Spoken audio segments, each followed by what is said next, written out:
Flosstube. Good morning. Pam, stitching between the lines. Saturday, September 8th, 2018. Does anybody else, every time they start their video, especially if you're using an eye product, take a picture of themselves first by accident? Or is it just me? Could it just be me? I think I do that every time.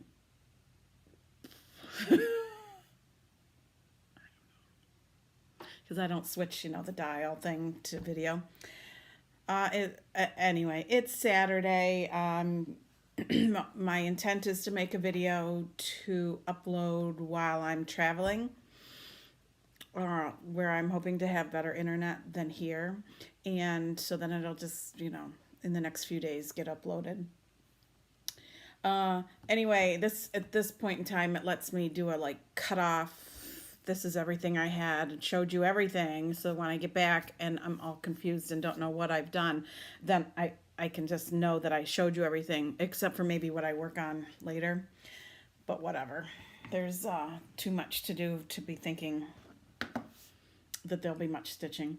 Anyway, I was in my sewing room recently and I noticed all the 1, 2, 3, 4, 5, 6 small fall things. Last year, in the last few years, I get like an urge to stitch a season, Christmas, for example. And so I go through and I pull out like 6 or 8 smalls to stitch during the season. Rarely do I get them done during the season. And even rarer is that I finish them during the season. So last fall, I did Thanksgiving and fall things, and I know I didn't finish them until January or February, but I didn't finish FFO them. They were in my sewing room up on my design wall, and I kept ignoring them and thinking I'll do them as fall comes. I clearly don't enjoy the FFOing as much as I do the stitching because I always end up with all these unfinished finishes. So I tried to get busy on that, and I made a list. I have a to-do list. Sorry, that's still laying over here, but I think I've done everything on it.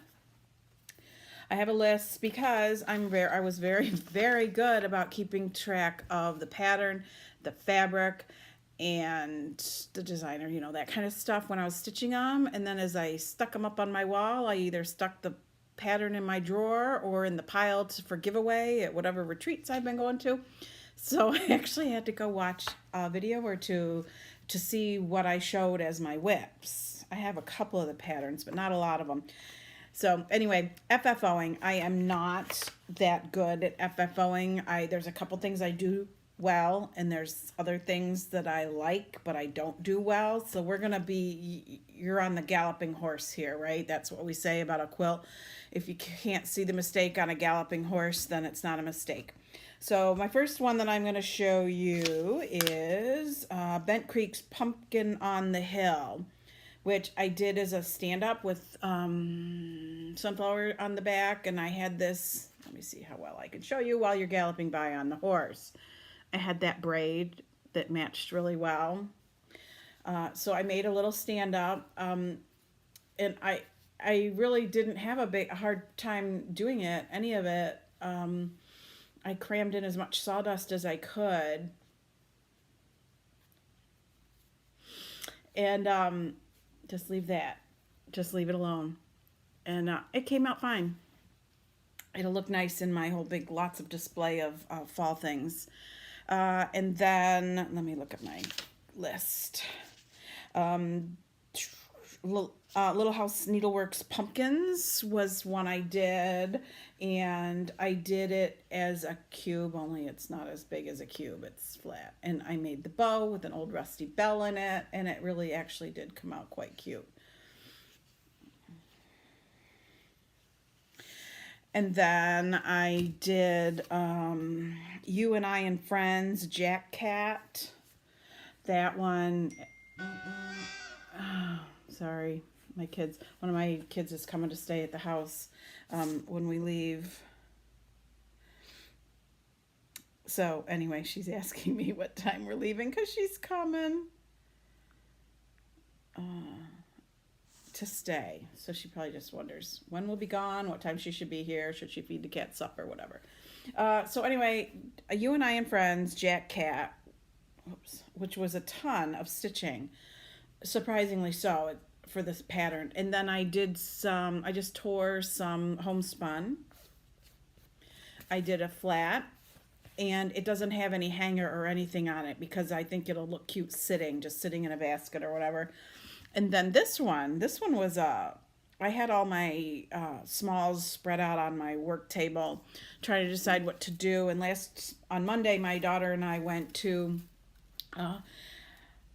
it's like a farmer's market / craft fair. It's open spring till December, and it's in a series of barns and small buildings, and you go and anybody can rent the space and conduct their business. You know, it might be furniture making, it might be that they make jam, it might be that they knit or sell fabric or sell household things or antiques or all manner of things like that, decorations and that kind of thing. And it's been, I think it was last year,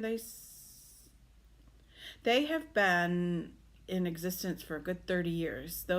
These kind of things were new and popular. It's only open on Saturdays and summer holidays.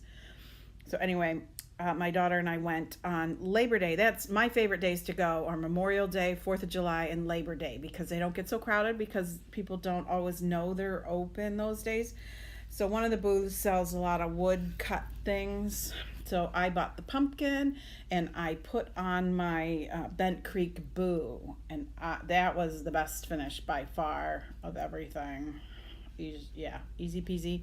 It's glued on. It's not coming off. I'm looking, there's a helicopter, like an army helicopter overhead, like the kind that has two propeller. I don't know. I don't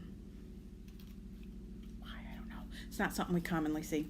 Anyway, that's my FFOs. I did a good job and FFO'd. I have 2 more things to do. One, I have a plan, and the other one, I don't have a plan yet. And then I have been this is my whip. We'll talk about whips.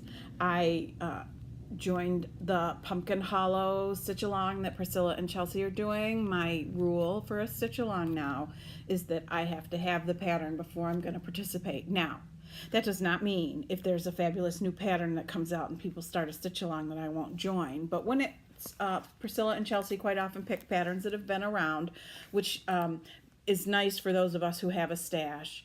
And I think they make sure you can still get them. So it's a nice balance.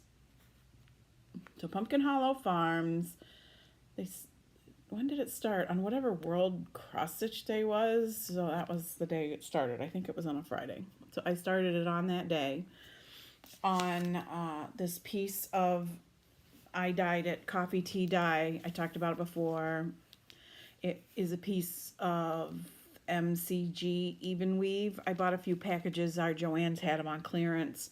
And I like the nice even. I like that they're plump. They're nice to work with. Coffee and tea dyeing them, though, I may well have plumped them a little too much. So it's not a fast stitch on a 28 count like you might think because the holes are tight. But I got this much done. Let's see, could I jiggle it around a little more? This time it doesn't need to be on a galloping horse. It really is cute. I love this element up here, along with the checkerboard down here. My goal was to finish this top part and put it away while we were gone. And when I come back, I'll probably work on some other whips. The only thing I haven't done, which I'll do real quick, is I haven't put the window sashing in. And also, I think they're called mullions, maybe. We could Google it. I also did not have the thread color that they used on the inside of the windows. That was the only thread color I didn't have. Rust. Weeks Dye Works Rust. And I forgot where it was used. Oh, inside the window is what I thought was the only place it was used. I think it's used somewhere else. Maybe some leaves. I just used the same color that Pumpkin Hollow was in, which ended up being more yellow than orange. I had several skeins. Anyway, I went ahead and did pumpkin hollow in yellow. I think it's like harvest, pumpkin harvest or something, which you would think was orange. So I use the same in the windows. The windows just look like it's evening or night or whatever, and that there's lights on, versus the pattern which shows it with dark windows. So that works for me. So that's actually quite a fun stitch. I really think what's left for me to do, which is the stuff below the sign, would be relatively quick. So I made great progress on that one. Then I had an accidental start, you know, that's my, I coined that phrase because it seems to happen a lot around here. Poor planning, lack of control, something usually spurs me on. Something happens that makes me pick something up, like boom, like no thought. And this time it was Mirabilia's Mermaids of the Deep. Mermaids of the Deep. This had been kitted up a couple years ago. ABC Stitch had a sale, like 25% off everything or something like that. And I bought 2 Mirabilias, this one and another one. And pretty sure I have the bead kit. Probably I bought that too on sale. So anyway, I bought the fabric. I've struggled around with the fabric a bit. I didn't like the fabric that came, and I messed around. I tried dyeing. I don't know. I did things. It didn't come out well. But then, I don't know, on Instagram, Heather McLean, and then the number 4, numeric 4, is her Instagram. And I met her in Florida, and she stitches some amazing things. She's working on this. She's working on it on the called for fabric, which I could not believe because her called for fabric looks kind of green. Mine was flat blue. Like, you see how this gives you the idea of a little bit of light shining into the water? The one I did things to and don't have anymore, it did not look like that. It just did not look nice. So I dug through my stuff and I came up with this piece of Twilight Mist, which I bought at Stitcher's Paradise. And there's no identifying information on there. But it looks like this. Oh, this looks really gray. It's not gray, it's blue. It's like denim blue. And I was Heather's Instagram, we were chatting back and forth because I saw what she had done, and it was so beautiful, and we were just, whatever, Instagram messaging back and forth, and I pulled it out, got it out of the box, and started it. So, because you can tell exactly what that was, that's a joke, I was smart enough to label my fabric. What I managed to stitch in that short amount of time while I was sitting there was her forearm. That's it. Her forearm. I was having problems. What was I having problems with? Oh, the pattern, because it spans pages and pages and it's hard to hold. I need to copy page size, paper size pages. So, accidental start, number, I don't know what. What can I say? And then I down in the pile, I think, the last thing, I have Let Freedom Ring to show you, but it's big and unwieldy, so I'm going to move and talk about something else, going out of order with the whips. This is a secret needle night piece from years ago that I made into a little wall hanging. I get it out every year. It hangs in my sewing room. In my sewing room, I have about 24 inches of hanging rod, and I have a lot of like pant or skirt hangers, and I hang all my seasonal small things there, small quilts and small soft finish cross stitch. So that all hangs there. So on my blog, which I'm stitching between the lines.blogspot.com, just like my name on Flosstube, I wrote I haven't posted in a long time, but one of my relatively recent posts was about my secret needle night kits. Not to scare anybody, but I got out all my, I had I would say 3. Well, I had a kit that I hadn't done anything with, and I had 2 kits that were finished, just the finish, and I hadn't done anything with them. If anybody does Secret Needle Night, you'll know. If you recognize, if you've ever done them, they're all done on, almost, well, back in the day when I was getting them, they were done on like Tula 10 count and all kinds of specialty threads. So they were always a lot of fun to do. I had done a bunch of Christmas ones, were all made into small pillows. I used to put them underneath a small Christmas tree that only had cross stitch ornaments.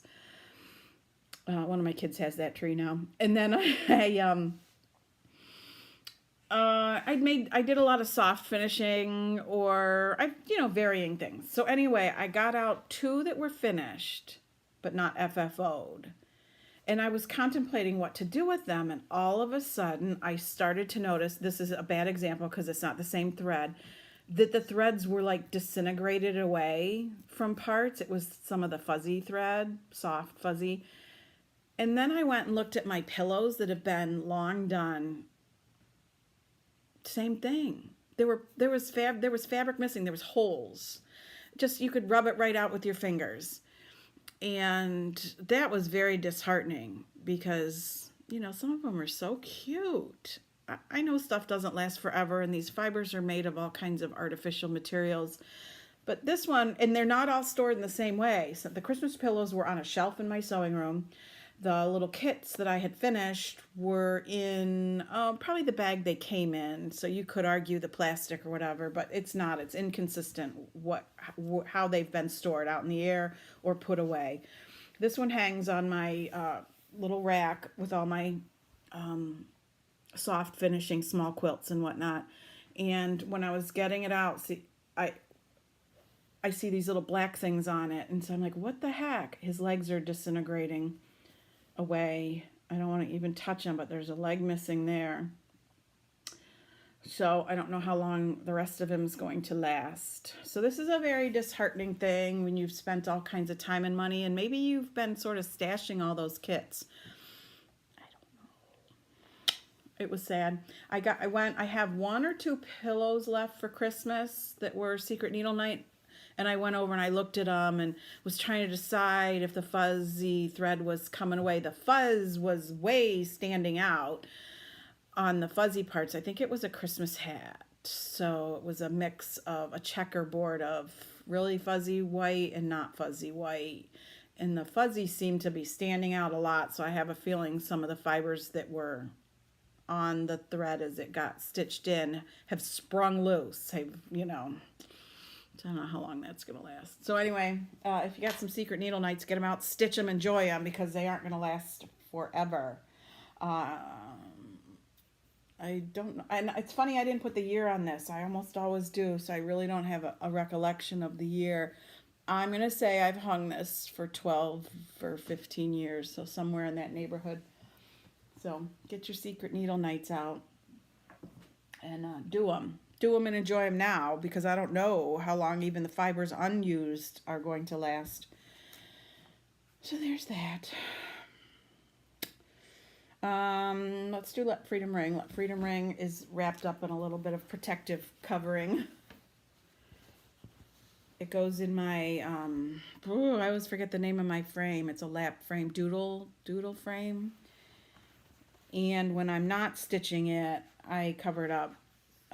Take it off the doodle frame thing and cover it up. So here's my progress on Let Freedom Ring. I already did this whole video once before. It's the one that wouldn't ever upload, so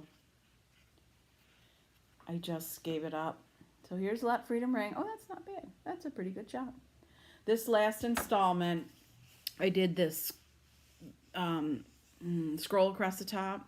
I'd been looking forward to doing that. And I did this entire section here.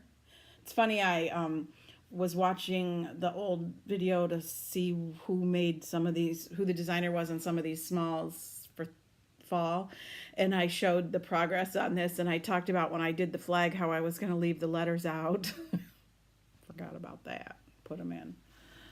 All that, and I also did this entire wing and the trees and that. I did all the underneath the building, all the way across. I would say I worked on it for 2 months to do this. Somebody on Instagram said something about how fast I was doing it. Not really. No, you just don't know how long I've been working on it. 2 months easily. It's my evening stitch. I stitch about 2 hours in the evening, and that's about it. That's about all I got in me come evening. So I don't know if the bottom portion, if I can assume I might finish that in a month. I have the pattern just so you can see. Let me get it out. I don't know. Maybe this could be about a month of stitching. Some of it depends on just how many evenings I have, how dedicated I am come evening. So I feel like I could manage this, but I don't want to assume anything. But possibly in the year 2018 I will finish it, but I'm not making any guarantees because I haven't gone back even and done a second page of my Heaven and Earth design this year. I'd like to do that. That takes at least a month. Again, I only work on it in the evening for maybe 2 hours. So that. I did not bring any haul to show you. Probably I've bought some things over the last few weeks, but whatever. I did get my order of fabric from the Needlecraft Corner. Did I say that right? Picture This Plus sale. So that came, and I ordered a few things. I don't know. My list is not so complete. Nothing unique and unusual. But what I decided, this is funny. I bought a 3-drawer dresser. It's small, looks like a washstand, so it's that size. And I thought I will sort all my fabric in there. I bought these little baskets that fit in the drawers. Well, first of all, I don't even know where to begin on the sorting because things are all different size. So I ended up with things like one basket has all of my color and cotton because it comes folded in the long, skinny. Another basket or 2 or 3 has all of my folded up square Picture This Plus. Another area has things that are bigger, that come bigger. It's chaos. I can't do it by size. I can't do it by color. I don't know. But what I need to stop doing, here it is. I'm saying it out loud. First of all, I canceled my color and cotton fabric of the month. I'm committed for a full year on my Picture This Plus fabric of the month, but that I think the last one comes in December, and I won't join whatever they're doing next year because I buy fabric, obviously, other places other than through Fabrics of the Month. And when I tend to, if I kit a bunch of things up and I go through my fabric and I cut it and size it and serge it and do the things, and it's a fabric I really like, I turn around and I buy some to replace what I just used. So I'm not getting ahead of the game. And so I probably have a lifetime of fabric, so I really need to stop that. And sometimes when I want to test a little bit of fabric, like a lot of these pieces that I did with the fall things were on 36 count because I wanted to test. So I bought 36 count by all different designers or, thread or fabric makers and dyers so I could find the one I wanted for some project. I don't know what. For something. And so I've done that more than once. So I have a lot of fabric. It's time to start using the fabric. Anyway, so that's my new resolve, is to quit buying fabric. And then that's the other thing, when I go to a store and I can actually touch the fabric, I want to buy the fabric. It's not like I don't use the fabric. Clearly I'm stitching endlessly all the time. Anyway, enough of that. Another thing that I showed in the video that went nowhere was something. First of all, oh, hey Murph, my kitty Murphy is in here. Picture here of a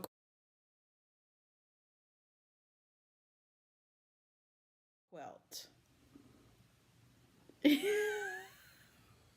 Murphy's sticking his nose on my toes. Sorry, that's weird, I'm sure. I think he probably just got up from a nap and discovered I'm home. I had been out running errands.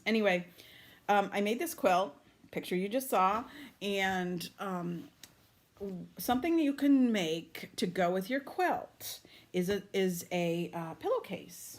So this pillowcase goes with that quilt. And on my blog, stitchingbetweenthelines.blogspot.com, go there, and across the top there's tabs, not the tippy top, but across the top there's some tabs, and one of them is a tutorial on the pillowcase making. And we've been making them for years and years. A lot of quilters. I haven't heard anybody ever mention making them on Flosstube, but they're really easy and they're really fun, and it really is a nice finishing touch when you've made a quilt for somebody. As you know, quilts don't typically go like a bedspread up over the pillows. So making some pillowcases with some of your leftover fabric is a really neat thing to do. So you need, the body of the pillowcase needs 3/4 of a yard, full on 3/4 of a yard. Everything is width of fabric. Do you know what that means? Width of fabric, like just how it comes off the bolt. It's not been cut into a fat half, fat quarter, nothing. Width of fabric. So you need 3/4 of a yard of fabric for the body, and then you need about 9 inches width of fabric. So it's a 1/4 yard, but not a fat quarter of an accent fabric. And then this is about 3 inches, this little accent tab. And it's very neat the way you make it. You need to go to the blog and you need to look. I have a friend who, well, first of all, when my kids were growing up, I made them all the time, like for seasonal or interests, or, you know, you had some neat novelty fabric. I've made them for lots of quilts. Also, if you put a quilt in a show, sometimes they want your quilt to come in a pillowcase. So my pillowcase typically is made out of a matching fabric. The one show I've shown several quilts in around here, they always want them in a plastic bag, like a plastic, so you save if you've bought sheets for your bed or a blanket and it comes in one of those bags that zips, you save those to put it in. But anyway, back to the pillowcase. It is very cool the way you make it. It's as simple as can be. It's a matter of this fabric gets laid out, and you have to go to the blog and look at how you do it, and you clip and pin, and you make a tube, and it's a straight line seam through the tube, and then you pull it out, and then you have this pillowcase all opened wide, and you fold it in half, and you sew it again. You actually sew it again and again because you put a French seam on the inside.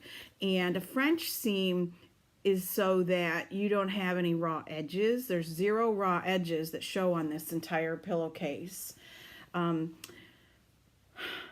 It's very easy. I show you with pictures and words. I have a friend who goes to it every time and uses it because she's making her grandson's, you know, fun novelty seasonal pillowcases all the time. A French seam is sewn, it's a seam that's sewn twice. The first time you sew it right sides together, which feels wrong. So you sew all the way down and all the way across the bottom. And then you can see the edge sticking out when you're looking at your pillowcase, but then you turn it inside out and you sew the seam again. It's a little bigger so that you catch all those raw edges in there. See, in there are the raw edges. So you can make this, whip it up, and then you can be like, and look, I did a French seam, and you'll be like, oh, so impressive. Now, the other thing that I do when I make a pillowcase is this little flange edge. This is optional. You don't have to put this decorative flange on there. My decorative flange, sort of doesn't really add much to this pillowcase. I was limited in what fabric I had left from the quilt I showed you, so I kind of had to just make do with what I had. The flange, if you put it on there, can look very nice because it can be in a very, you know, if I had more choices of fabric, I would have used something in the red, a red that went with the quilt, but I just didn't have enough. So I had the blue. And the flange, while it looks very nice, the first time you wash that pillowcase, it gets all wonky. It doesn't look so nice anymore. So what I do is I always sew down my flange with a decorative stitch. This is nothing fancy. My sewing machine, look at, I screwed up too. There's something wrong right there. My machine ran out of bobbin or something, and then I had to start it up again, and I just started it up again, but in the grand scheme of things, it doesn't show. I usually find some sort of decorative stitch that my machine does with my machine has an open toe foot, so things are only as wide as that open toe foot, and these little flower zigzag thing seem to match the little, starburst. So it's tedious and slow going, but you make your way all the way around and it stitches it down. So that's what I do when I do mine. You don't have to be so fancy. You could just sew twice, like a double row of stitches in different color threads, or in a wavy stitch. I have a wavy stitch I use a lot, or a zigzag stitch, or like I said, just a straight stitch. Do it twice and it stitches it down. If you make one of these and you think to yourself, what the heck, I can't make this seam because because you do it twice. I can't make it match right. Well, looky here, mine didn't match all that great either. Matched okay at the top, not so much at the bottom. One of the things I do when I do this to try to get my seams to match is I will pin and match and pin and match, and I'll sew this first, and then I'll sew to the end, and then I'll sew the long sides all the way across and down. But this being my anchor, if you start up here, sometimes by the time you get to this point, it starts to push things out of whack. So anyway, if you end up making such a thing as a matching pillowcase, let me know. Show me a picture. I'd love to see a picture. And I think, honest to God, you'll be addicted. Every person in your life will have a new pillowcase because you'll be like, that was so fun. So go do it. Anyway, this is a little over half an hour. I'm not going to upload it from here home today. I'm taking my iPad with me, and I'll try to find somewhere with better internet. An airport. It's sad an airport has better internet than me in my house. Anyway, so it goes. So I'm looking at my list. I think I did all the things. I told you all the things. I can throw away my list. My to-do list for packing is good. I have laundry to do and a few odds and ends to pack. We're heading west. We're going to see some things. And then we come home. And then I go away again with my quilty friends.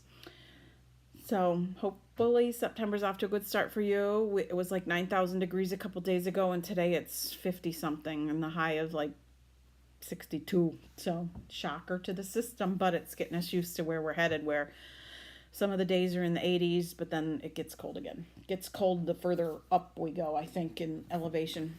So anyway, probably I'll post things on Instagram because then my kids get to see what we're up to. So, anyway, Saturday, September 8th. Off to a good start for the month of September. I will talk to you when I get home.